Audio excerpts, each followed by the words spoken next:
बहुत सारे ऐसे स्टूडेंट हैं जो रीजनिंग को लेकर के थोड़ा सा परेशान रहते हैं कि सर मेरा स्कोर नहीं बढ़ रहा है, या फिर मैं रीजनिंग में 100 आउट ऑफ 100 नहीं कर पा रहा हूं, मतलब 100% नहीं कर पा रहा हूं। ये बात इस बार सीजल टीयर 2 में भी देखी गई कि मैथ में बहुत सारे स्टूडेंट ऐसे थे जिनके 90 आउट ऑफ 90 आए थे, बट रीजनिंग में उतने स्टूडेंट्स के 90 आउट ऑफ 90 नहीं आए। मतलब जिनके मैथ में 90 आउट ऑफ 90 थे, उनके रीजनिंग में 90 आउट ऑफ 90 नहीं थे। और आज की डेट में आप जानते हैं कि कंपटीशन कितना ज्यादा है और एक एक प्रश्न काफी इंपॉर्टेंट है।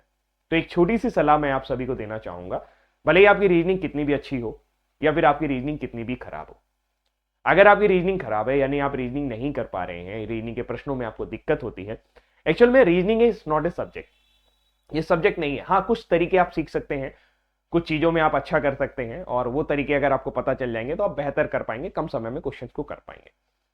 लेकिन रीजनिंग एक एबिलिटी है। एबिलिटी का मतलब ये योग्यता है, ये एक मानसिक क्षमता पर आधारित योग्यता है। यानी कि आपका मेंटल लेवल जितना स्ट्रांग होगा, आप जितना लॉजिकली स्ट्रांग होगे, उतना रीजनिंग आपका अच्छा होगा।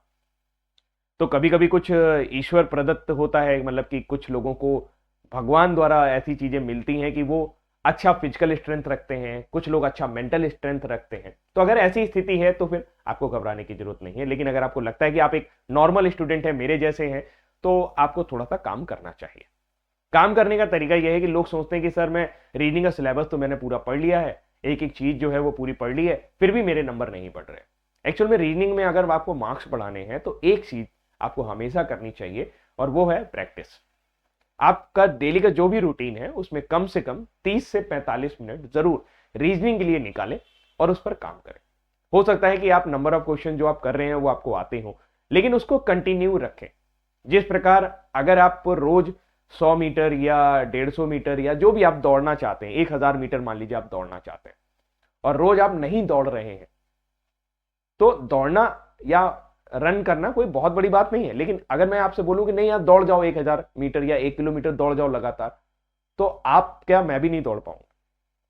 इसी तरीके से जब आप एग्जाम में जाते हैं और आप रीजनिंग को हल करने की कोशिश करते हैं, तो वहां पे सिली मिस्टेक्स हो जाते हैं, सिली मिस्टेक्स हो जाते हैं, या फिर आप किसी क्वेश्चन में ज्यादा टाइम लगा देते हैं।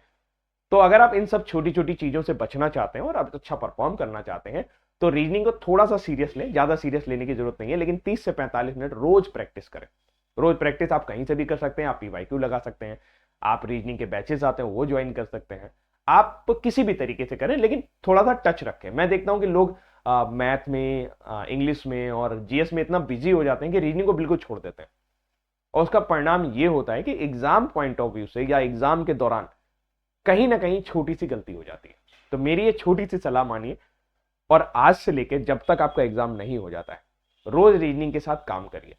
जरूरी नहीं है आप किसी का बैच ज्वाइन करें, जरूरी नहीं है कि आप वीडियो से करें, आप उसमें थोड़ा सा समय जरूर दें। यानी अपने शरीर को और खासकर अपने ब्रेन को, अपने दिमाग को रीजनिंग की थोड़ी सी आदत जरूर जरूर डलवाएं। अदरवाइज क्या होगा कि आप एग्जाम में जाओगे अचानक से, और वहां पर भले ही आपकी क्या स्ट्रेंथ कितनी अच्छी हो, कुछ ना कुछ सिली मिस्टेक्स हो जाएगी। तो चांस क्यों ले रहे हैं? तो फिलहाल ये छोटी सी सलाह, उम्मीद करते हैं आप जरूर मानेंगे। बाकी अगर किसी भी तरह की कोई दिक्कत आती है रीजनिंग में, तो ये मेरा नंबर ऊपर लिखा हुआ है, आप मुझसे संपर्क कर सकते हैं रोज सुबह 10 बजे से लेकर 12 बजे के बीच में। अभी के लिए इतना ही। Thank you so much, bye bye, take care, ध्यान रखिएगा अपना।